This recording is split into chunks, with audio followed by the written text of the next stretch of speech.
Time for another read aloud. Here's Owl Moon by Jane Yolen, illustrated by John Scherner. Wonderful book. It's a Caldecott winner, which of course is an award given for picture books. And if you've ever been out in the country, especially in the wintertime, I think you'll appreciate this book, Owl Moon.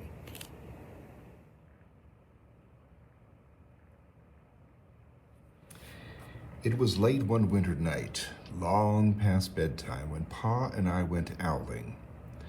There was no wind, the trees stood still as giant statues, and the moon was so bright the sky seemed to shine. Somewhere behind us a train whistle blew long and low, like a sad, sad song. I could hear it through the woolen cap Pa had pulled down over my ears.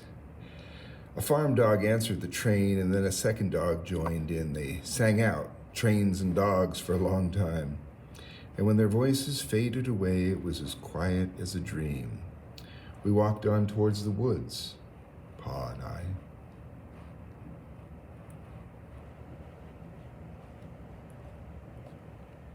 Our feet crunched over the crisp snow, and little gray footprints followed us. Pa made a long shadow. Mine was short and round, and I had to run after him every now and then to keep up.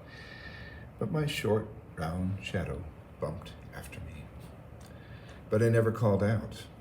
If you go owling, you have to be quiet. That's what Pa always says. I have been waiting to go owling with Pa a long, long time.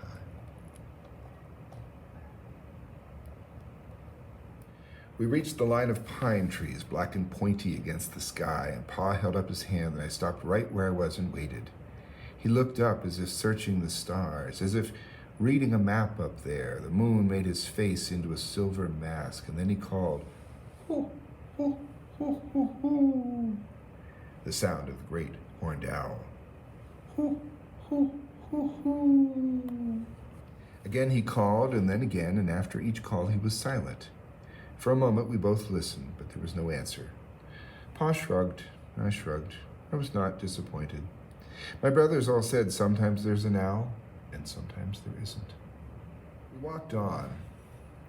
I could feel the cold as if someone's icy hand was palmed down on my back, and my nose and the tops of my cheeks felt cold and hot at the same time, but I never said a word. If you go owling, you have to be quiet, and you make your own heat. We went into the woods. The shadows were the blackest things I'd ever seen, and they stained the white snow. My mouth felt furry with a scarf over it. It was wet and warm. I didn't ask what kind of things hid behind black trees in the middle of the night. When you go owling, you have to be brave. Then we came to a clearing in the dark woods. The moon was high above us. It seemed to fit exactly over the center of the clearing, and the snow below it was whiter than milk in a cereal bowl. I sighed, and Pa held up his hand at the sound. I put my mittens over the scarf over my mouth and listened hard, and then Pa called, "Hoo, hoo, hoo, hoo, hoo." I listened. I listened so hard my ears hurt. My eyes got cloudy with the cold. Pa raised his voice to call out again, but before he could, an echo came threading its way through the trees. "Hoo, hoo, hoo, hoo, hoo." Pa almost smiled, and then he called back, "Hoo, hoo, hoo, hoo," as if he and the owl were just talking about supper, or the woods, or the moon, or the cold. I took my mitten off, my scarf off my mouth, and I almost smiled too. The owl's call came closer from high up in the trees on the edge of the meadow.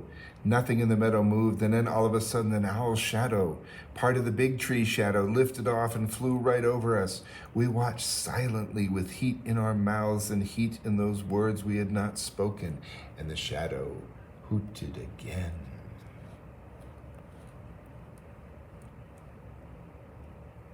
Pa turned on his big flashlight and caught the owl just as it was landing on a branch. For 1 minute, 3 minutes, maybe even 100 minutes, we stared at one another.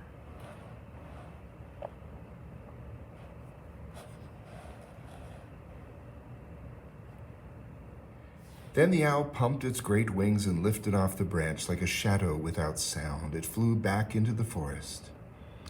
Time to go home, Pa said to me. I knew then I could talk. I could even laugh out loud. But I was a shadow as we walked home. When you go owling, you don't need words or warm or anything but hope. That's what Pa says. The kind of hope that flies on silent wings under a shining owl moon.